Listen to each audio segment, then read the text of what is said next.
I stood in my childhood bedroom staring at the old safe built into the wall behind my mother's dresser. Helen had always insisted it held nothing important, just old tax documents and insurance papers. But something in her voice whenever I asked about it had always struck me as off. Too casual. Too dismissive. Today, while she was at her weekly bridge club, I'd finally found the combination written on a slip of paper tucked inside one of my late father's books. My heart pounded as I turned the dial. Left to 17. Right to 43. Left to 9. The lock clicked. The heavy door swung open with a metallic groan. Inside sat several manila envelopes, a jewelry box, and some old photographs. I reached for the largest envelope, yellowed with age. My hands trembled as I read the label written in faded ink, Iris Whitman Adoption Records, Confidential. The world tilted. Adoption records? I pulled out the papers with shaking fingers. Official court documents.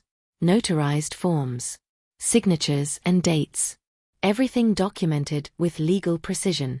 My mother, Helen Whitman, had adopted me when I was 6 months old. She'd hidden these papers from me for 28 years. My stomach dropped as the implications hit me. I'd been legally denied knowledge of my birthright all these years. I sat on the edge of the bed, reading through every page. The adoption had been finalized on June 15, 28 years ago. My biological parents were listed as deceased. But there was more, a trust document indicating I was entitled to inherit from my biological father's estate. The trust had been established before my birth, naming me as the primary beneficiary. Helen's signature appeared on a document acknowledging she understood these inheritance rights and agreed to preserve them for me until I reached legal age. But I'd never been told. Not when I turned 18. Not when I turned 21. Not ever. The betrayal hit me like a physical blow. Every conversation I'd ever had with Helen replayed in my mind through this new lens. Every time I'd asked about my baby photos and she'd said they were lost. Every time I'd mentioned feeling different from the family and she'd laughed it off. Every time I'd wondered about my medical history and she'd provided vague, unhelpful answers.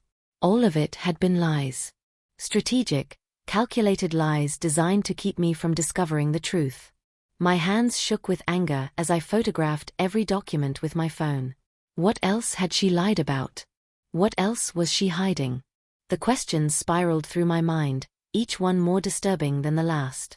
My name was Iris Whitman, and I'd never been the type to confront people directly. I'd always been the peacekeeper, the one who avoided conflict, who smoothed over family tensions. Helen had raised me to be accommodating, to not make waves, to accept what I was told without question. But sitting there surrounded by evidence of her decades-long deception, something inside me changed.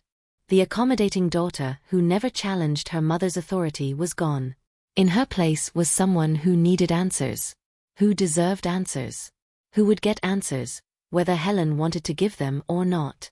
I carefully returned the documents to the safe, leaving everything exactly as I'd found it. Helen couldn't know I'd discovered them yet. Not until I had more information. Not until I understood the full scope of what she'd done. I needed proof beyond these papers.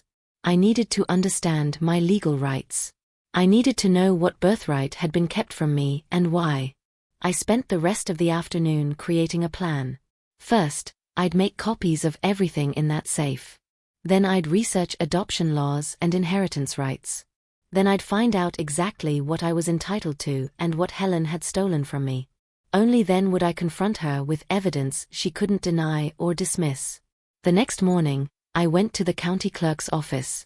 The building was old and imposing, with marble floors and high ceilings that made every sound echo. I approached the records desk nervously. I need to access my adoption records, I told the clerk, a middle-aged woman with kind eyes and graying hair. Do you have identification and your case number?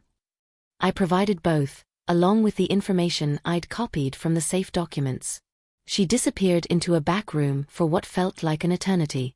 When she returned, her expression was troubled. Ms. Whitman, your records were sealed. Sealed? What does that mean? It means they're not publicly accessible. Someone requested they be sealed, which is unusual for a standard adoption case. My pulse quickened. Who requested it? She glanced around, then leaned closer, lowering her voice. Your adoptive mother, Helen Whitman. She filed the request when you were 7 years old. The notation says the sealing was for your protection, but... She trailed off, seeming uncomfortable. But what? I pressed. Some files were sealed unusually early. Your mother requested it specifically, citing concerns about your biological family's estate complications. But typically, adoptees have access to their own records at 18 unless there are extraordinary circumstances. She paused. This feels irregular to me, but I'm not authorized to unseal them without a court order. That evening, I decided to test Helen's reaction. I found her in the living room, reading a magazine and sipping wine. Mom, I need to ask you something, I began, keeping my voice calm and neutral. She looked up with a smile. Of course, sweetheart. What is it? Why did you keep my adoption a secret? The smile froze on her face. For just a second, genuine shock flickered in her eyes before she recovered her composure. What are you talking about? You're imagining things, Iris. Am I? I watched her carefully, noting the slight tension in her shoulders, the way her fingers tightened around her wine glass. I just think it's strange that we've never discussed where I came from. My biological parents. My medical history. She laughed, but it sounded forced. We've talked about this. You know you were adopted. I've never hidden that. Really? When exactly did you tell me? Helen's expression shifted, becoming defensive. You were very young. You probably don't remember. But I've always been open about it. It was a lie. I'd never known until yesterday. But I didn't reveal that yet. Instead, I mentioned casually, I found some documents. An envelope with adoption papers. The color drained from her face. For a moment, genuine fear flashed in her eyes before she masked it with a dismissive smirk. Well, if you found them, then clearly I wasn't hiding anything, was I? I decided to reach out to extended family to see what they knew. At Sunday dinner the following week, I casually mentioned that I'd been looking into my adoption history. The reaction was immediate and revealing. My cousins exchanged knowing glances. My Aunt Beatrice's eyes widened slightly before she looked away. My Uncle Thomas coughed uncomfortably and changed the subject. Later, in the kitchen while helping with dishes, I overheard my cousin Veronica whispering to her sister Pauline. I can't believe she's finally asking questions. I always wondered when she'd figure it out. Helen's going to lose it, Pauline replied quietly. She's guarded that secret for decades. Well, she never liked Iris anyway. She always favored Claire. The word stung, even though I'd always sensed the truth. Claire was Helen's biological daughter, 2 years younger than me. She'd always been the golden child, the one who could do no wrong, the one who received the better Christmas gifts, the one whose achievements were celebrated while mine were merely acknowledged. I returned to the dining room with a new understanding. My family had known about the adoption all along. They'd all been complicit in Helen's deception. And apparently, they'd all noticed her preferential treatment of Claire. The question was why? Why hide my adoption so thoroughly? Why seal the records? What was Helen protecting, or preventing me from discovering? The next day, I met with an estate attorney named Catherine Morrison. Her office was warm and professional, with law books lining the walls and certificates documenting her 30 years of practice. Ms. Whitman, based on what you've told me, you have strong legal grounds to contest the sealed adoption records and investigate your inheritance rights, Catherine said after reviewing the documents I'd brought. Your biological father established a trust for you. That trust should have been accessible to you at age 21. But I never knew about it. Exactly. Which suggests your adoptive mother may have deliberately concealed it to prevent you from claiming what's rightfully yours. She pulled out a legal pad and began making notes. We can file a petition to unseal your records and conduct an audit of the trust. If we find that funds were mismanaged or deliberately withheld, we can pursue legal action. What should I expect from Helen? I asked. Catherine's expression turned serious. Your mother will fight this fiercely. Expect tricks. Expect her to claim you're being ungrateful, dramatic, or influenced by outsiders. She may try to gaslight you or turn other family members against you. People who commit this kind of long-term deception don't surrender easily. I'm ready, I said, though my stomach churned with anxiety. Good. Because this could get very ugly before it gets better. As Catherine began filing the initial paperwork, I continued examining the documents I'd copied from the safe. That's when I noticed something crucial, a date error that changed everything. One of Helen's filing documents claimed she'd notified me of my inheritance rights on my 21st birthday, with my signature acknowledging receipt of the information.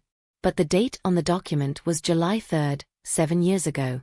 I'd been out of the country that entire month, volunteering in Costa Rica.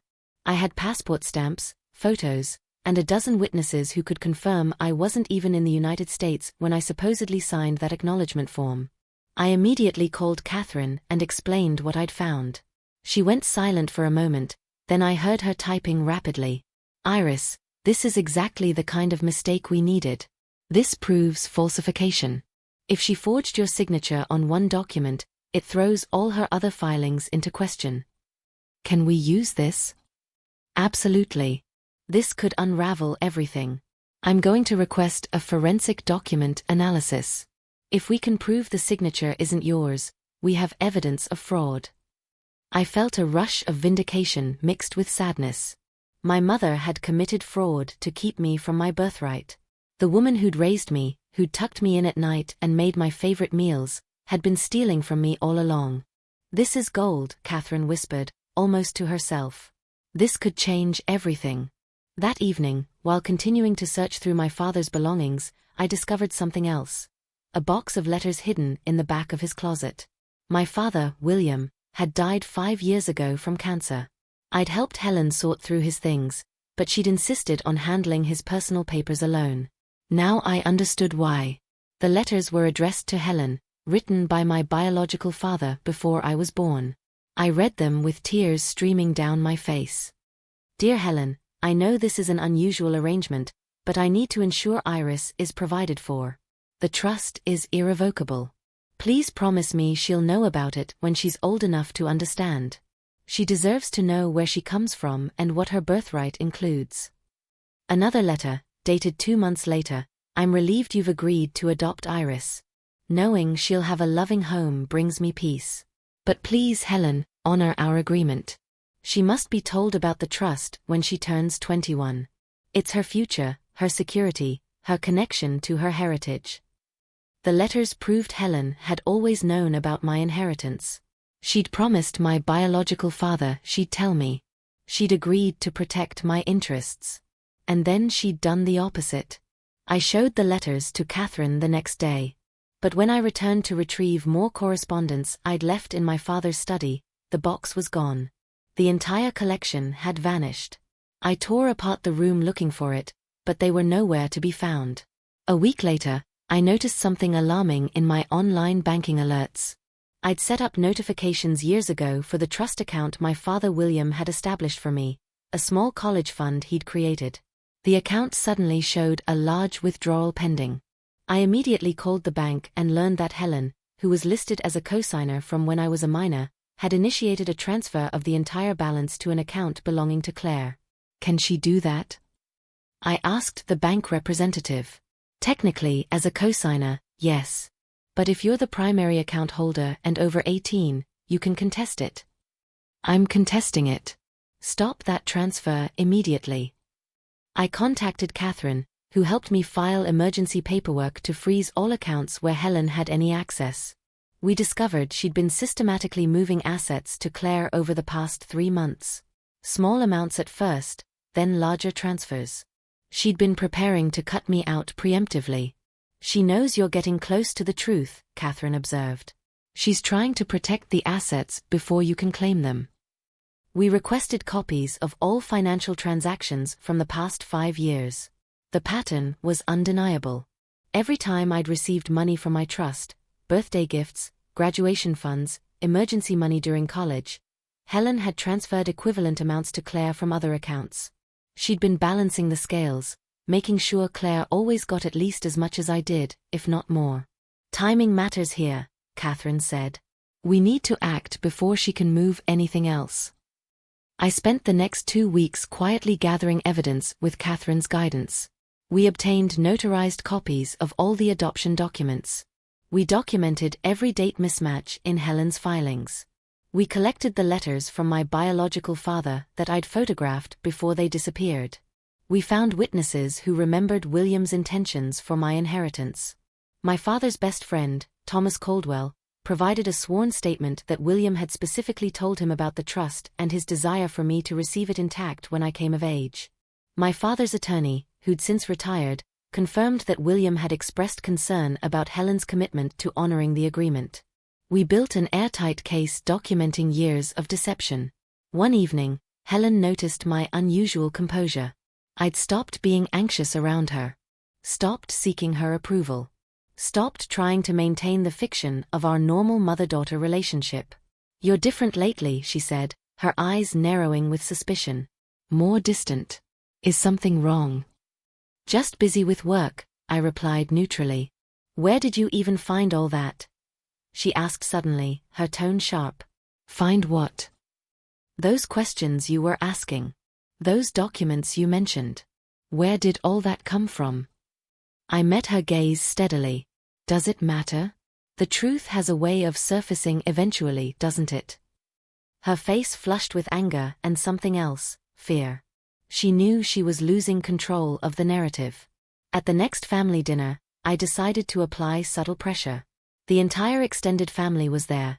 Aunts, uncles, cousins, Claire. Helen presided over the table like always, the matriarch holding court. During dessert, I mentioned casually, I've been researching my adoption history. It's fascinating what you can learn from official records.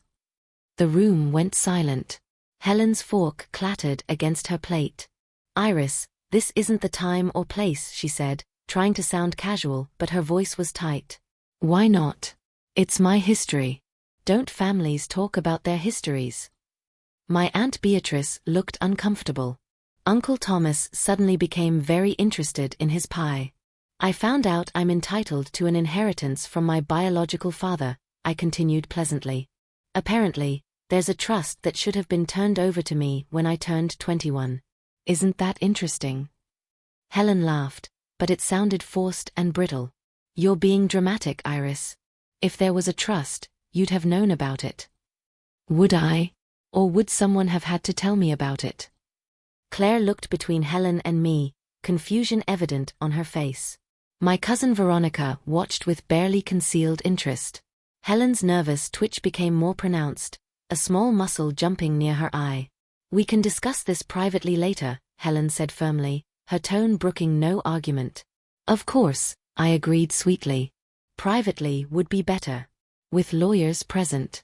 To keep everything official and documented. The cracks in Helen's composure were becoming visible. Several family members noticed her hands shaking slightly as she poured more wine. Catherine filed for a formal review of all family trusts associated with my biological father's estate. The petition outlined our concerns about irregularities and requested a complete audit. The trust administrator, a bank that had managed the account for decades, responded within a week. Their preliminary findings were damning. The trust had been valued at $400,000 when I turned 21. It should have been transferred to my control at that time. Instead, Helen had filed paperwork claiming I'd been notified and declined to take immediate possession, preferring to leave the funds in trust until age 30. But the signature on that declination form was forged, the same one I'd been in Costa Rica for. The audit also revealed that over the past 7 years, Helen had been taking administrative fees from the trust. Small amounts, usually a few $1,000s at a time, supposedly for management expenses related to the beneficiary's interests. Those fees totaled nearly $50,000. Money that should have been mine had been systematically siphoned off. When Catherine showed me the audit results, my hands shook with anger. She's been stealing from me for 7 years. Yes. And now we can prove it. Meanwhile, Helen was panicking. Catherine's investigator reported that Helen had been making frantic calls to various attorneys, trying to find someone who would help her correct some paperwork errors before the full audit was complete. She'd even attempted to forge new documents backdating her notifications to me about the trust. Helen's desperation became more obvious. She called me repeatedly, leaving voicemails that alternated between saccharine sweetness and thinly veiled threats. "Iris, honey, I think you're being influenced by people who don't have your best interests at heart. This lawyer you hired, are you sure she's giving you good advice?" Another message: "You're tearing this family apart over a misunderstanding.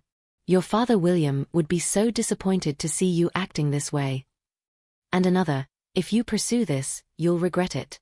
Some things are better left alone. I've protected you your whole life. Don't throw that away." She also pressured the family attorney, a man named Harold Simmons who'd handled various legal matters for years. According to Catherine's sources, Helen had called Harold multiple times, demanding he deny me access to certain documents and find legal grounds to dismiss my claims. Harold, to his credit, had refused and documented every conversation. "She's making this worse for herself," Catherine observed when I played her the voicemails. "Every call, every threat, every attempt to manipulate the situation, it all becomes evidence of consciousness of guilt." What happens next? We file formal legal notice revealing her concealment of the adoption papers and requesting equitable distribution of your inheritance. Then we wait for her response. The notice was delivered to Helen on a Tuesday afternoon. According to Claire, who called me in shock, Helen had opened the envelope, read the contents, and gone completely pale. Her hands had trembled so badly she'd dropped her coffee cup, shattering it on the kitchen floor. The first legal hearing was scheduled for 3 weeks later. I dressed carefully that morning, choosing a navy suit that made me look professional and serious. Catherine met me at the courthouse, her briefcase full of organized evidence. Helen arrived with her own attorney, a stern-looking man named Philip Townsend who'd apparently agreed to take her case despite the mounting evidence against her. We all filed into the courtroom and took our seats. Judge Franklin presided, a woman in her 60s with a reputation for being thorough and impatient with dishonesty.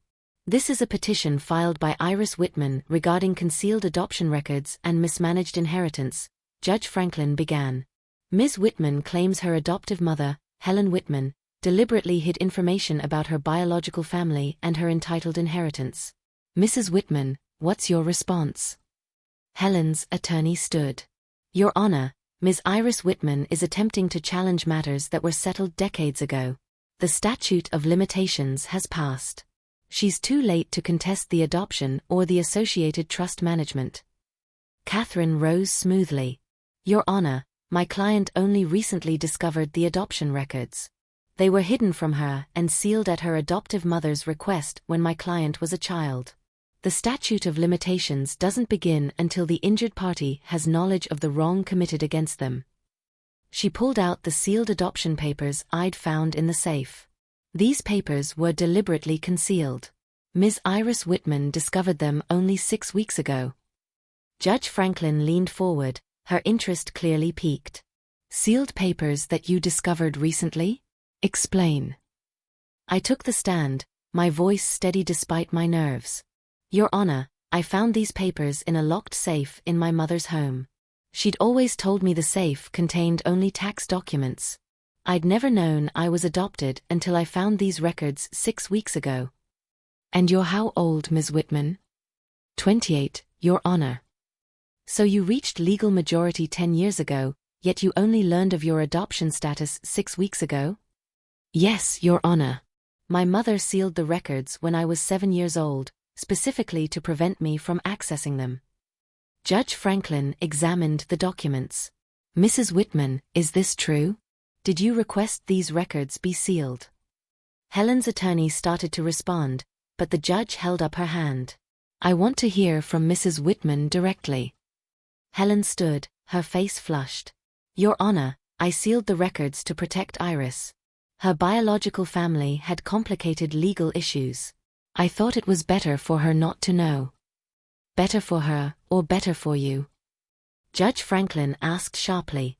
I acted in what I believed were her best interests."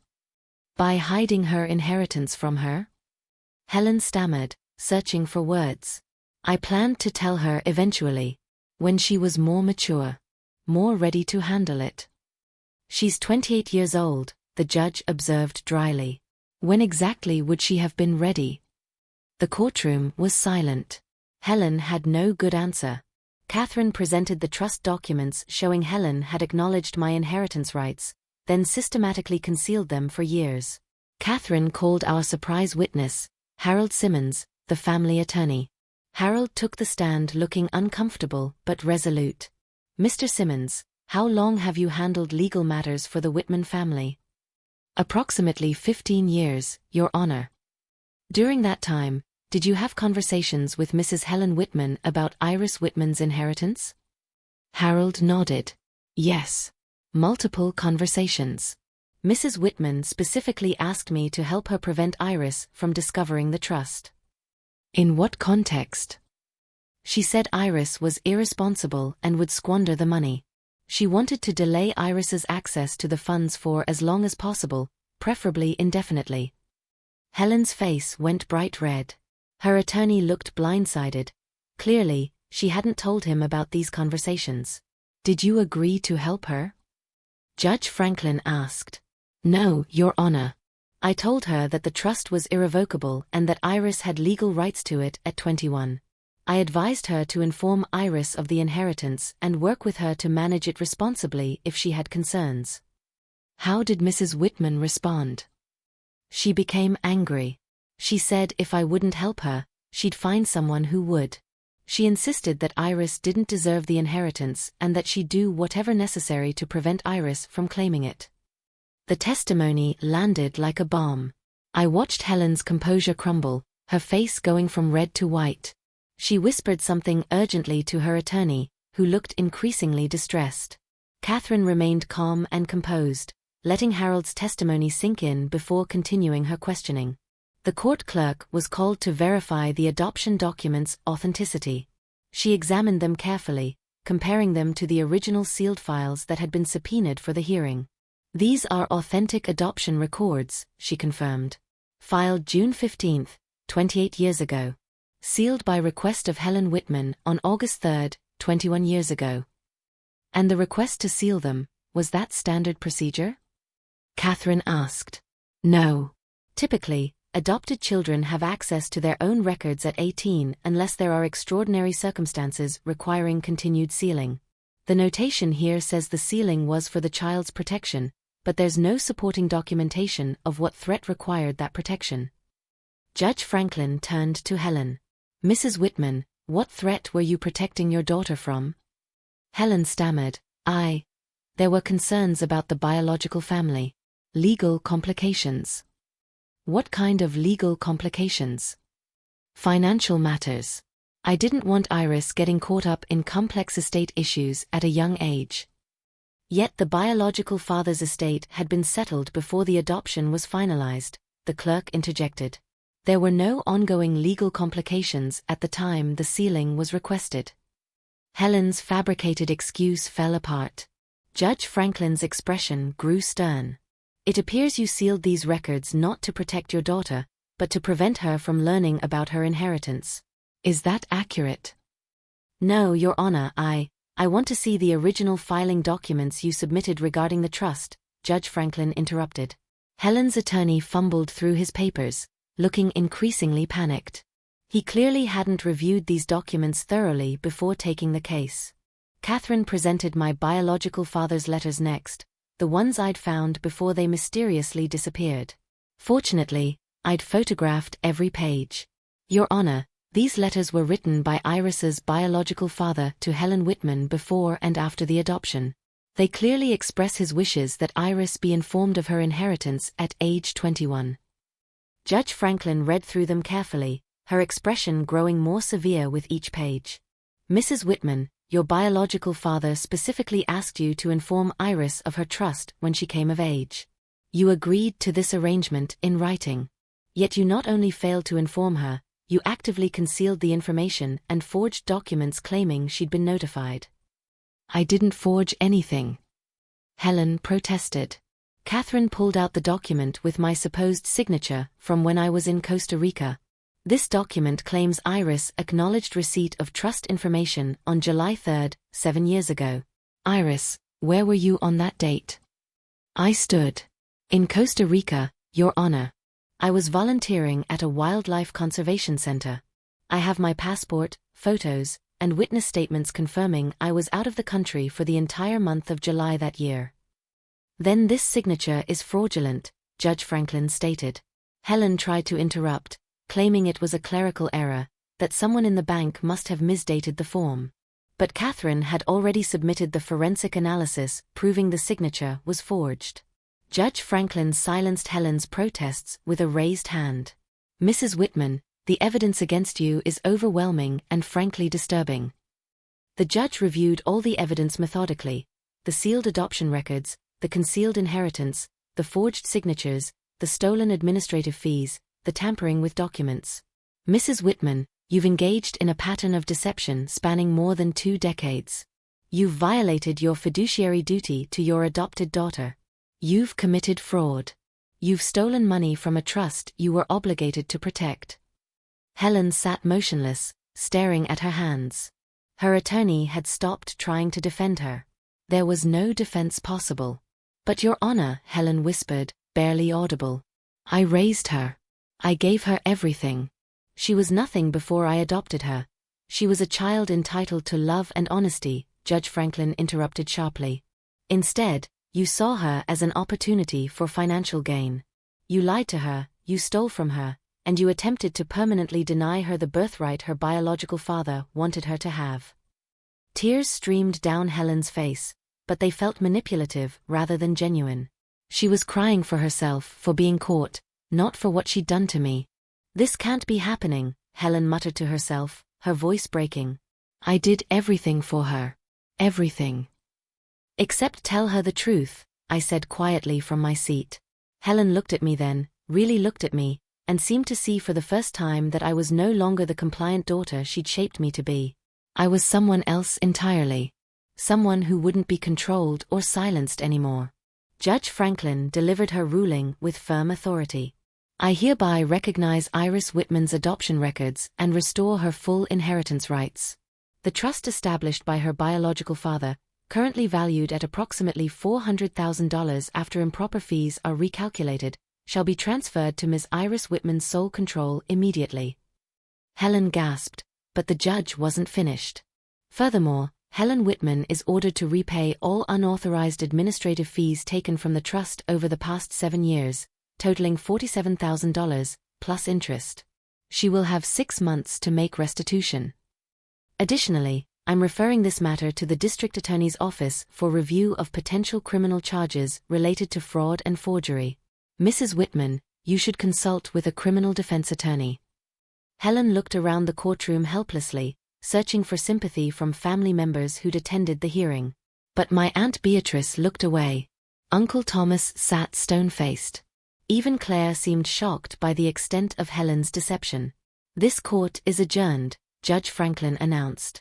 Catherine gathered our materials, satisfaction evident in her professional smile. Congratulations, Iris. You've won. But it didn't feel like winning. It felt like justice, certainly, but also like the final severing of a relationship that had been built entirely on lies. As we left the courtroom, Helen remained seated, her shoulders slumped in defeat, her carefully constructed world crumbling around her. In the weeks following the ruling, the family dynamics shifted dramatically. Cousins who'd once smirked when I mentioned my adoption now avoided Helen at family gatherings. Aunt Beatrice, who'd been Helen's closest confidant, stopped taking her calls. Uncle Thomas told anyone who'd listen that he'd always known something wasn't right about the whole situation.